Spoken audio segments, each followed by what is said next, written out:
যেই নবীর শরীরে মশা মাছি মশাকে আল্লাহ হারাম করে দিয়েছে, যেই নবীর শরীরের এক ফোঁটা রক্ত, এক ফোঁটা ঘাম জমিনকে গ্রহণ করতে হারাম করে দিয়েছে, সেই নবীর পবিত্র গাল মুবারকে ইহুদি ছট করে একটা থাপ্পড় মেরে দিয়েছে।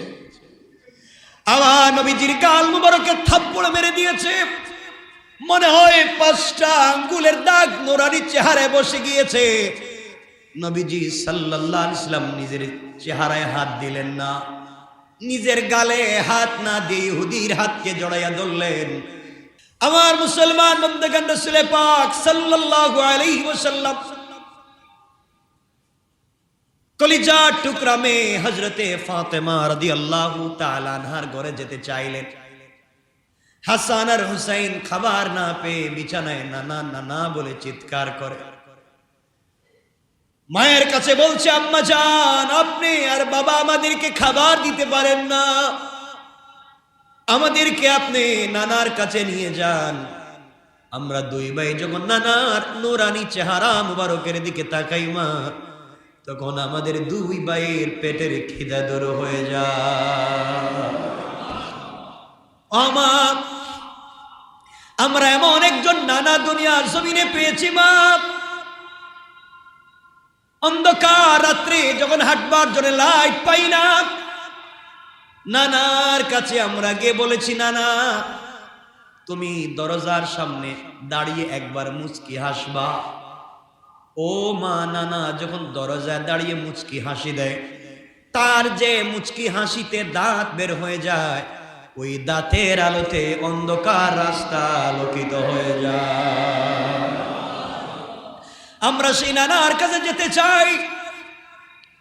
রাসূল পাক সাল্লাল্লাহু আলাইহি ওয়াসাল্লাম খবর পেলেন, ফজরের সালাত পড়ে ফাতেমা ঘরের দরজায় এসে বলছেন, মা মারে, আমি তোমার বাবা এসেছি, দরজা খুলে দাও। ফাতেমা বলছেন, আব্বা জান, আমার শরীরে এতটুকুন পর্যন্ত কাপড় নাই যে কাপড় পরে বাবা তোমার সামনে দাঁড়াবো। শরীরে এমন কোন শক্তি নাই যেই শক্তি নিয়ে দরজায় দাঁড়াতে পারে। 5-7 দিন হয়ে গেছে, ঘরে খাবার নাই বাবা, ঘরের ভিতরে খাবার নাই। হাসান হুসাইনকে আমি খাবার দিতে পারি না বাবা, আমি কেমনে দাঁড়াই? নবীজি নিজে কাঁধ থেকে সবুজ চাদরটা খুলে দিলেন, বললেন, মা দরজাটা খুলে কাপড়টা নিয়ে পরো। হযরতে ফাতেমা সেই কাপড় পরলেন। চিন্তা করেন তো, চাইলে সারা পৃথিবীর মালিক যারা হতে পারতেন তাদের এই অবস্থা। হযরতে ফাতেমা কাপড় পরলেন, নবীজি ঘরের ভিতরে ঢুকলেন। ঢুকে দেখেন তার মেয়ের চাঁদ মুখটা শুকিয়ে গিয়েছে। হযরতে ফাতেমা দাঁড়াতে পারেন না, দুটা নাতি খাবারের জন্য কান্না করে শুয়ে আছে। নবীজি সাল্লাল্লাহু আলাইহি ওয়াসাল্লাম ঘর থেকে বের হলেন, রাস্তায় গিয়ে বলেন, আছো কি কেউ, আছো কি? আমি মুহাম্মদ ইবনে আব্দুল্লাহকে কাজ দিব, আমি কাজ করব, আমি কাজ করতে চাই। কেউ তাকে কাজ দেয় না। হাঁটতে লাগলেন। কিছু দূর যাওয়ার পর একজন ইহুদি বলছে, মুহাম্মদ ইবনে আব্দুল্লাহ, আপনি কেন হাঁটেন? নবীজি বলছেন, আমি কাজের জন্য হাঁটি, আমি কিছু কাজ চাই। ইহুদি বলছে, আপনি কি আমার খেজুর বাগানে পানি দিতে পারবেন? নবীজি বললেন, ভাই আমি দিতে পারবো, তোমার খেজুর বাগানে গাছের গোড়ায় পানি দিতে পারবো। ইহুদি বলছে, মুহাম্মদ ইবনে আব্দুল্লাহ, আপনি যদি আমার খেজুর বাগানে পানি দেন, একটা পানি দিলে, 1 মশক পানি দিলে আমি তোমাকে 2টা খেজুর দিব। 1 বালতি পানি দিলে আমি তোমাকে 2টা খেজুর দিব। নবীজি বললেন, আমি 10 বালতি পানি দিব, তুমি আমাকে 20টা খেজুর দিবা।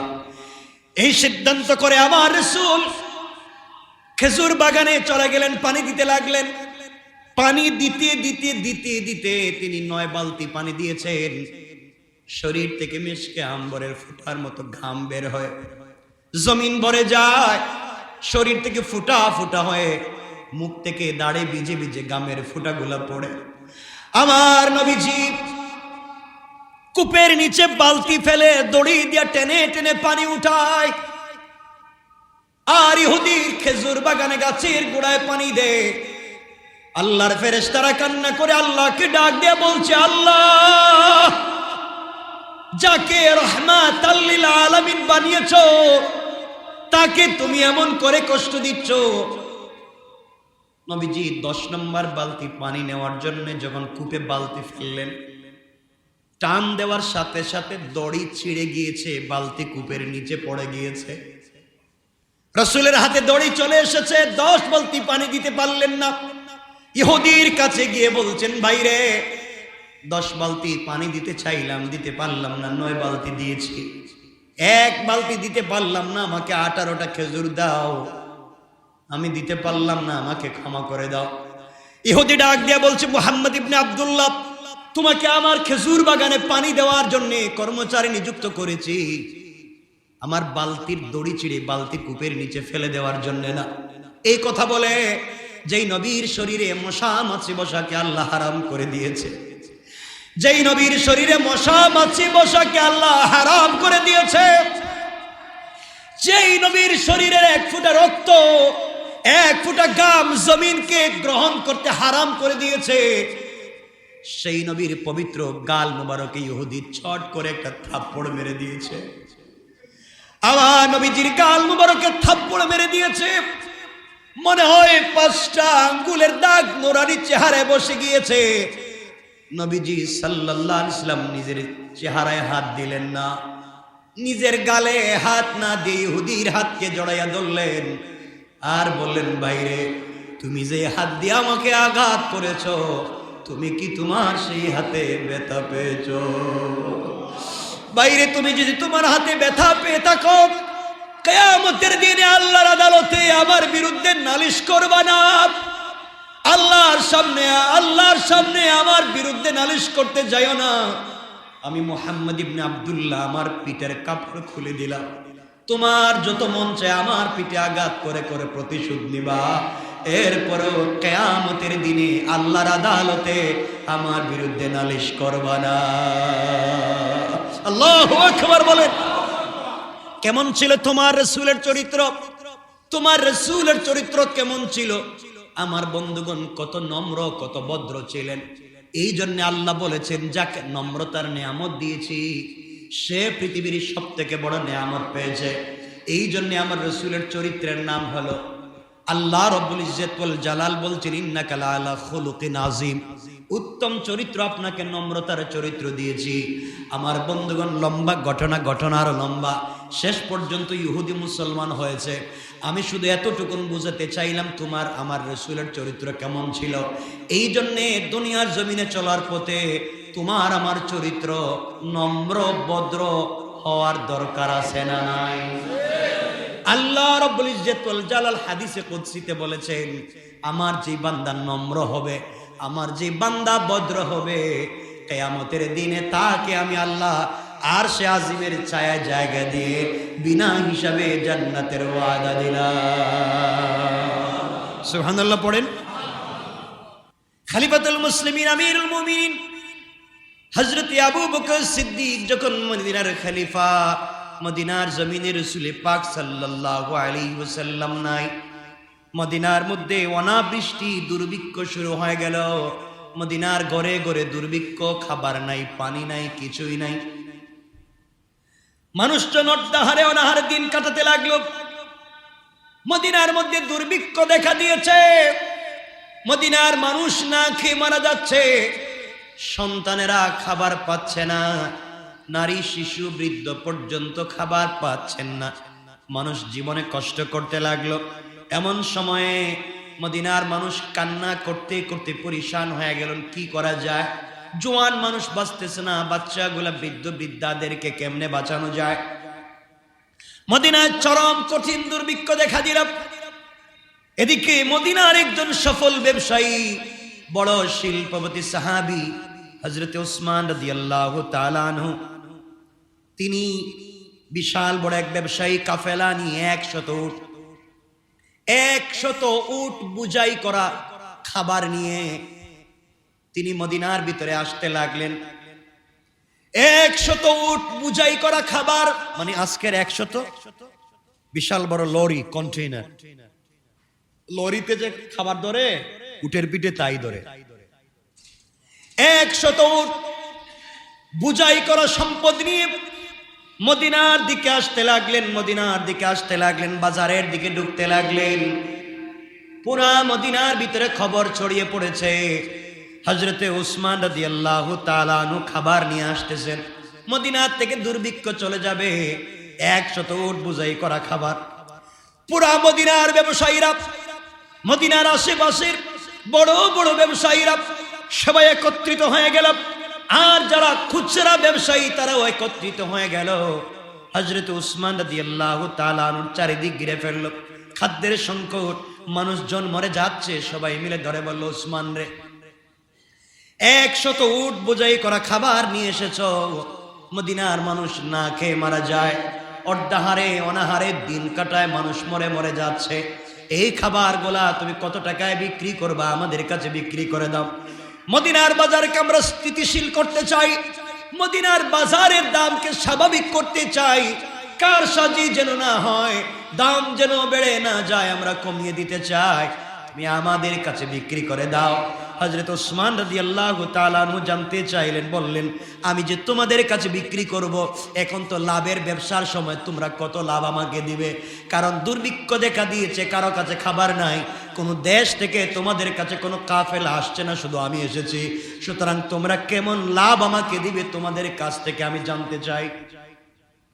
উসমান রাদিয়াল্লাহু তাআলা বলতে লাগলেন, কি পরিমাণ লাভ তোমরা আমাকে দিবে, তোমাদের কাছ থেকে আমি জানতে চাই। আমার বন্ধুগণ, দেখবেন বাজারে যখন কারসাজি শুরু হয়ে যায়, হু হু করে পাবলিকেরা, ব্যবসায়ীরা দাম বাড়িয়ে দেয়, 1 টাকার জিনিসকে 2 টাকায় না 100 টাকায় নিয়ে যায়। 10 টাকা দামের, মাঝে শুনলাম 10 টাকা দামের কাঁচা মরিচকে 1000 টাকা পর্যন্ত নিয়েছিল।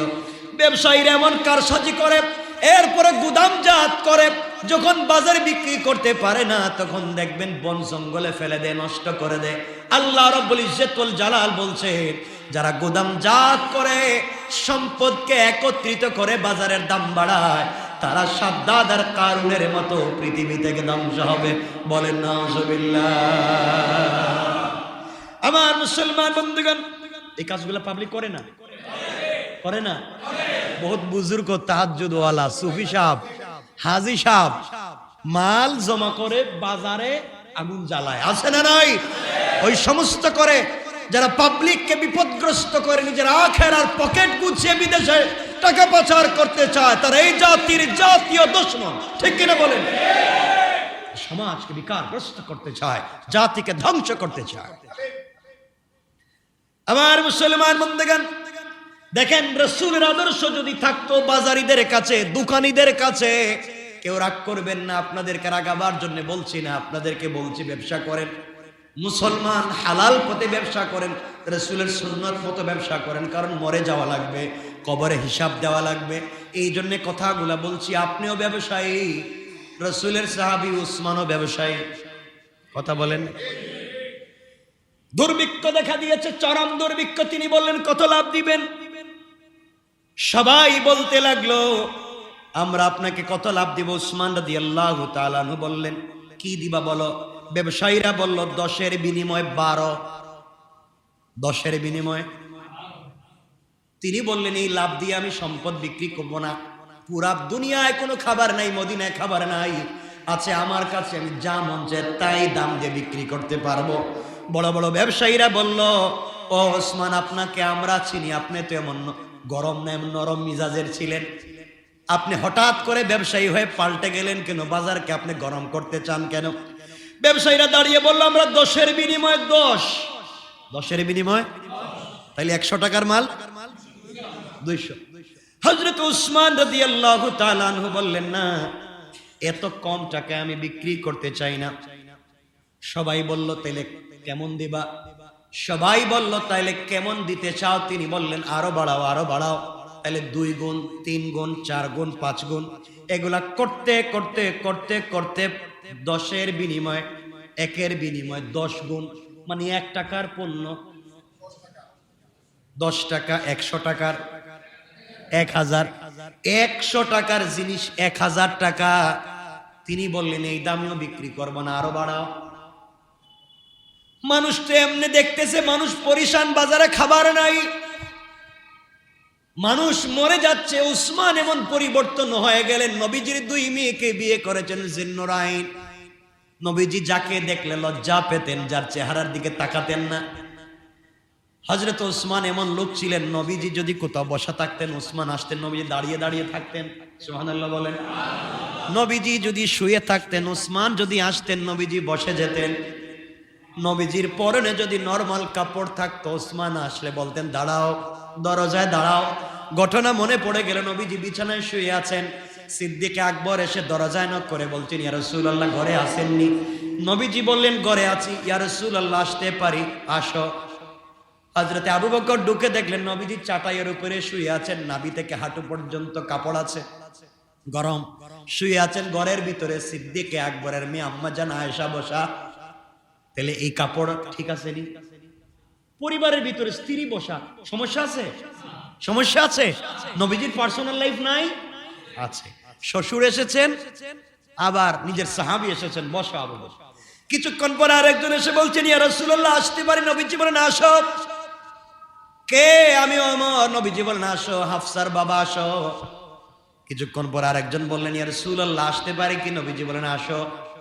হযরতে আলী আসলেন, নবীজি বলেন আসো। সবাই বসলেন, কথাবার্তা বলছেন, নবীজি শুয়ে আছেন। কিছুক্ষণ পর আরেকজন এসে বলছেন, সালাম দিয়া রাসূলুল্লাহ আসবো কি? নবীজি বলেন কে? বাইরে থেকে জবাব আসলো, আমি ওসমান। নবীজি বলেন দাঁড়াও। আয়েশাকে বলেন, আয়েশা দরজাটা লাগাইয়া দাও, খুলে দিও না। নবীজি উঠলেন, কাপড় পাল্টালেন, মাথা পর্যন্ত যে কাপড় পরেন, পুরা শরীর ঢেকে যে কাপড় পরেন, কাপড় পরলেন, বসলেন। এরপরে বললেন ওসমানকে আসতে বলো। সুবহানাল্লাহ বলেন। লম্বা ঘটনার দিকে যাব না, ওসমান চলে গেলেন।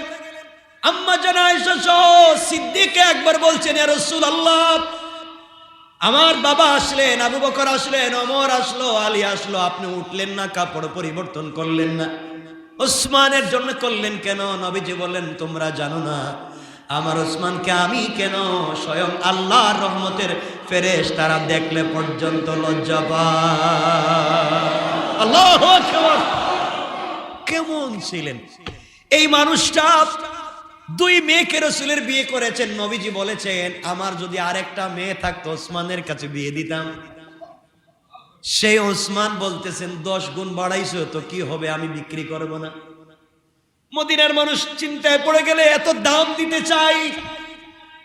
হযরতে উসমান রাদিয়াল্লাহু তাআলা আনহু বললেন, কি করতে চাও তোমরা, আরো বেশি দাও। তিনি বললেন আমি 100 টাকায় যে জিনিসটা আনছি তোমরা 1000 টাকা নিতে চাও, আমি এরপরে বিক্রি করতে চাই না, আরো বেশি দাম চাই। তোমরা কি আমাকে 100 টাকার বিনিময়ে 1000 টাকা নয় 1 লাখ টাকা দিতে পারবে? কি বলেন? ব্যবসায়ীরা 100 টাকার জিনিস 1 লাখ কেউ কিনবো? বলছে মাফ চাই, সম্পদ আপনার, আপনি নেন, আমাদের কিনারা দরকার নাই। মদিনার মানুষ মরে গেলে আপত্তি নেই, 100 টাকার জিনিস। হযরত উসমান বলছেন পুরা মদিনার মানুষ তোমরা জমা হয়ে যাও। মদিনার সকল মানুষ মাঠে একত্রিত হয়ে গেলেন। উসমান রাদিয়াল্লাহু তাআলা দাঁড়ালেন আর বলেন আমি পণ্যটা বিক্রি করে দিতেছি। এখানে এমন ব্যবসায়ী আছে যে ব্যবসায়ী আমার 100 টাকার পণ্য 1 লক্ষ টাকায় কিনতে চায়। আশ্চর্য হয়ে গেলেন, এমন ব্যবসায়ী কে রে 100 টাকার জিনিস 1 লাখ টাকা দিয়ে কিনতে চায়। সবাই যখন আশ্চর্য, হযরত উসমান বললেন শুনো মদিনার ব্যবসায়ীরা, এই মুহূর্তে আমার 100 উট বোঝাই করা পণ্য এই মুহূর্তে আমি আল্লাহর রাস্তায় দান করে দিলাম। তোমরা আমাকে 100 টাকার জিনিস 1000 দিতে চাও, আর আমার আল্লাহ বলেছেন কমপক্ষে 10 দিন বাড়াইয়া 1 লাখ পর্যন্ত দেন, 70 গুণ দেন। এই জন্য আল্লাহর সঙ্গে ব্যবসা করলাম। আমি 100টা উটের সবগুলা সম্পদ আল্লাহর কাছে বিক্রি করে দিলাম। এখন ফ্রি তোমরা নিয়ে যাও, বিনিময়ে আল্লাহ তাআলা 1 লক্ষ গুণ আমাকে বাড়াইয়া দিবে। আল্লাহু আকবার। এটা ছিল উসমান। কেমন ছিলেন তারা, কেমন ছিল তাদের জিন্দেগি, কেমন নম্র ছিলেন, কেমন ব্যবসায়িক মাইন্ড ছিল, আমি সে কথাই আপনাদেরকে বলতে চাই। এমন নরম ভদ্র হওয়া আমাদের দরকার আছে না নাই? আছে না নাই? আমাদের কেমন হতে হবে? লম্বা হয়ে যাচ্ছে। আমরা গত জুমায় আমরা ঘোষণা করিনি, গত জুমার সালাতের পরে আমরা এখানে বসে, আমাদের কাউন্সিলর আলো ভাই ছিলেন, বসে আমরা সিদ্ধান্ত নিয়েছেন যে আমরা সময় 15 মিনিট জন্য কমাইয়া 1:30টায় সালাত নিয়ে আসি। এই জন্য আজকে আপনাদের ঘোষণা করে দেওয়ার কথা যে আগামী জুমা থেকে নামাজ হবে 1:30টায়, 1:30। আপনারা আগে আগে চলে আসবেন ইনশাল্লাহ।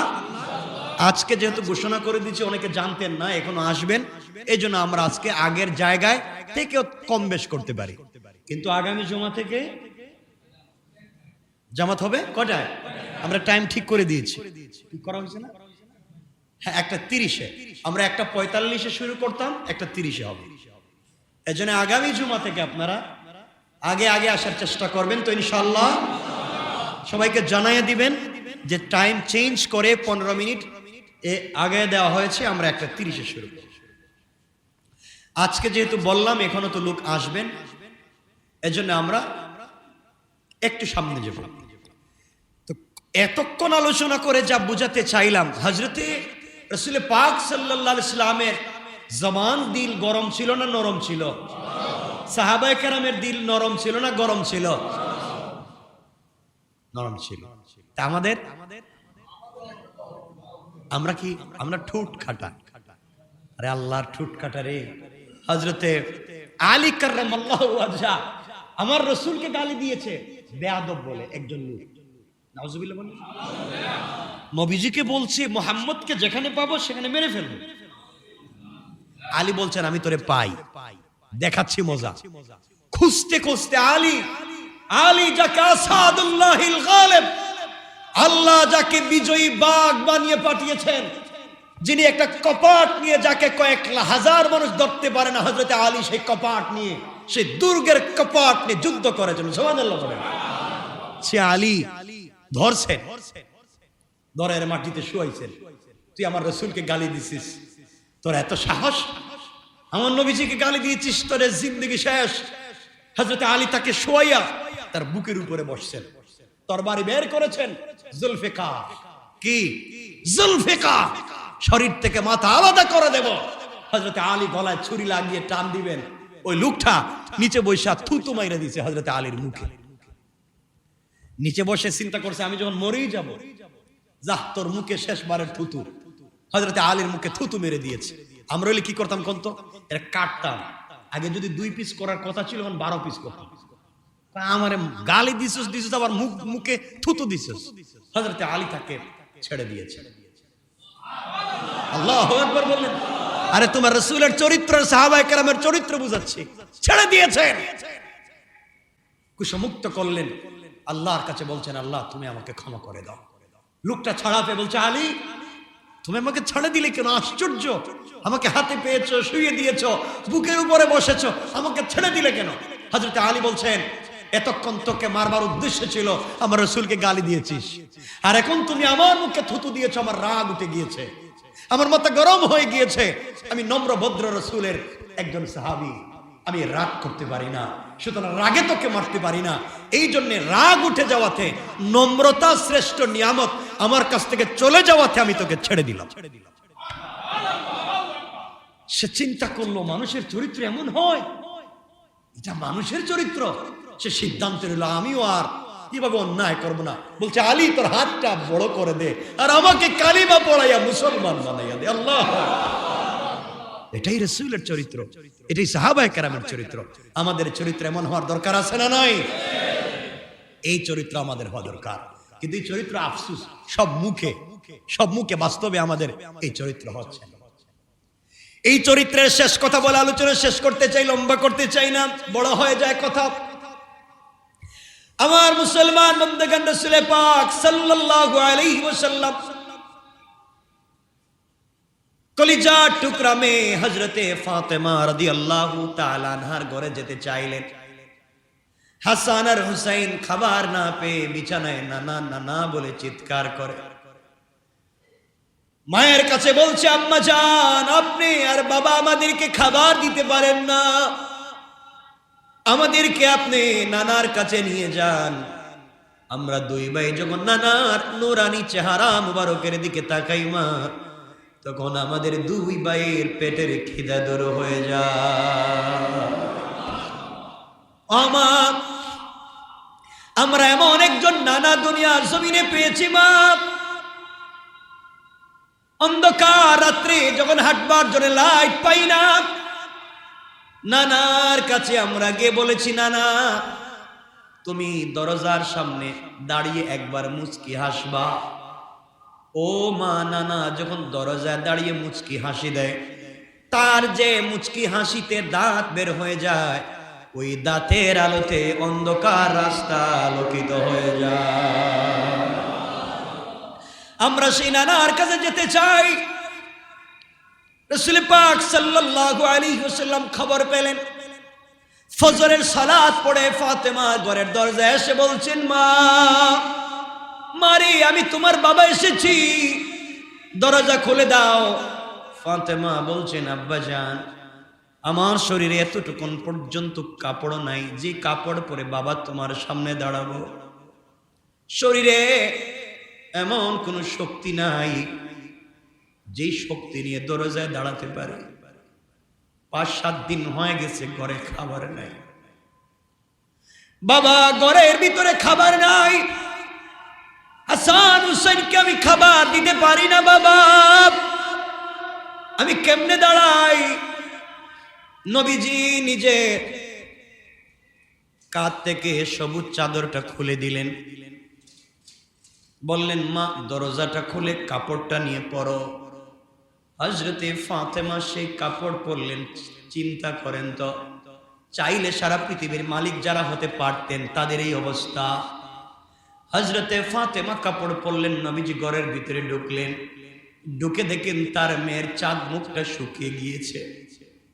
হযরতে ফাতেমা দাঁড়াতে পারেন না, দুটা নাতি খাবারের জন্য কান্না করে শুয়ে আছে। নবীজি সাল্লাল্লাহু আলাইহি ওয়াসাল্লাম ঘর থেকে বের হলেন, রাস্তায় গিয়ে বলেন, আছো কি কেউ, আছো কি? আমি মুহাম্মদ ইবনে আব্দুল্লাহকে কাজ দিব, আমি কাজ করব, আমি কাজ করতে চাই। কেউ তাকে কাজ দেয় না। হাঁটতে লাগলেন, কিছু দূর যাওয়ার পর একজন ইহুদি বলছে, মুহাম্মদ ইবনে আব্দুল্লাহ আপনি কেন হাঁটেন? নবীজি বলছেন, আমি কাজের জন্য হাঁটি, আমি কিছু কাজ চাই। ইহুদি বলছে, আপনি কি আমার খেজুর বাগানে পানি দিতে পারবেন? নবীজি বললেন, ভাই আমি দিতে পারবো, তোমার খেজুর বাগানে গাছের গোড়ায় পানি দিতে পারবো। ইহুদি বলছে, মুহাম্মদ ইবনে আব্দুল্লাহ আপনি যদি আমার খেজুর বাগানে পানি দেন, একটা পানি দিলে, এক মশক পানি দিলে আমি তোমাকে 2টা খেজুর দিব। 1 বালতি পানি দিলে আমি তোমাকে 2টা খেজুর দিব। নবীজি বললেন, আমি 10 বালতি পানি দিব, তুমি আমাকে 20টা খেজুর দিবা। এই সিদ্ধান্ত করে আমার রাসূল খেজুর বাগানে চলে গেলেন, পানি দিতে লাগলেন। পানি দিতে দিতে দিতে দিতে তিনি 9 বালতি পানি দিয়েছেন। শরীর থেকে মিশকে আম্বরের ফোঁটার মতো ঘাম বের হয়, জমিন ভরে যায়।